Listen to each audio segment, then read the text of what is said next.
За аймаг нийслэл сум дүүргийн иргэдийн төлөөлөгчдийн хурлын сонгуулийн тухай хуулийн 9-р зөвлийн 9 дэх хэсэгт орон нутгийн хурлын дахин сонгуулийг жил бүрийн 6 дугаар сарын 3 дахь 7 хоногийн ням гарагт улс орон даяар нэгдсэн журмаар явуулна гэж заасны дагуу аймаг сум нийслэл дүүргийн иргэдийн төлөөлөгчдийн хурлын 2026 оны нөхөн сонгуулийг энэ зуны 6 дугаар сарын 21-ний өдөр зохион байгуулахаар товлоод байна.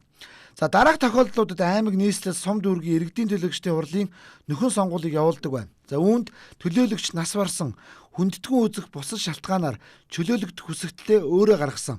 За гэмт хэрэг үйлдсэн шүүхийн хүчин чиглэлээр тогтоолоор тогтоогдсон тухайн орон нутгаас шилжиж явсан. За төрийн жинхэнэ албан тушаал томилогдсон. За аймаг нийслэл сум дүүргийн иргэдийн хурлын сонгуулийн тухай хууль заасан үндслээр төлөөлөгч сонгогдсон тухай тогтоол нь хүчингүй болсон тохиолдолд нөхөн сонгуулийг явуулдаг байна. За энэ жилийн тухайд 10 аймгийн 17 суманд нөхөн сонгуул явуулах тухай тогтоол гарсан байна.